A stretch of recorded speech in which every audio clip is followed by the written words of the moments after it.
Hey Snowman fam, in this video we're going to be covering the key points of the YouTube video Elon Musk, How to Build the Future.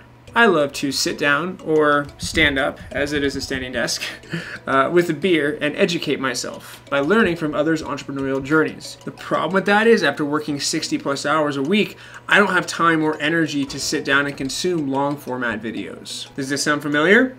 I thought so. Welcome to Snowman Summaries.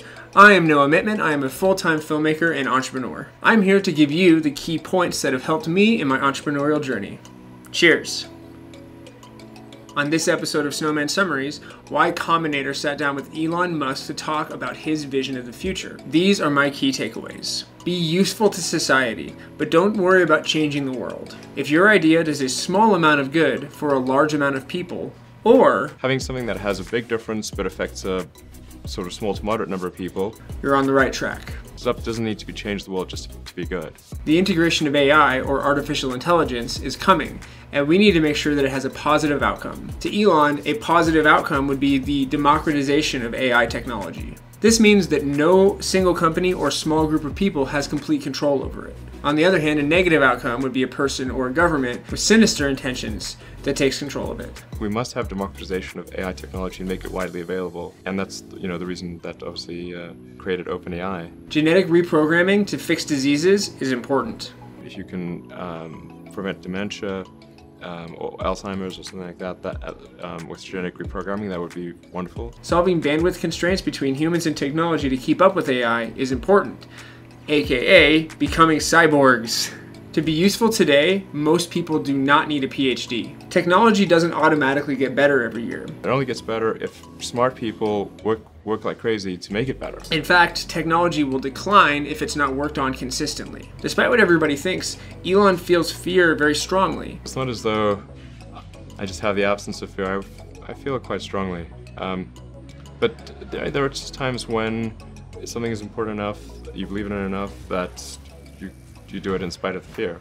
Because fear is normal. Fatalism, or the belief that all events are predetermined and inevitable, helps Elon with fear. A Mars colony is realistically achievable in about 9 to 10 years. Elon's weekly schedule looks like this.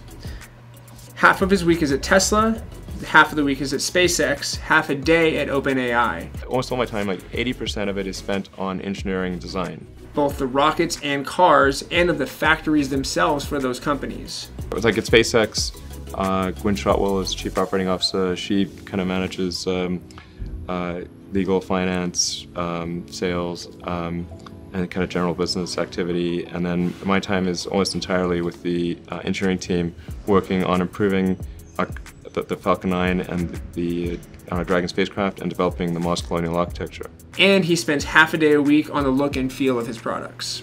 The biggest epiphany I've had this year is that what really matters is the machine that builds the machine, the factory.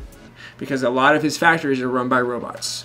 Question of the day: what was the most interesting takeaway for you? Let me know in the comments. Thank you so much for watching. I hope this gave you a little more insight into the incredible mind of Elon Musk. The dog is drinking water, and I'm trying to do my sign-off.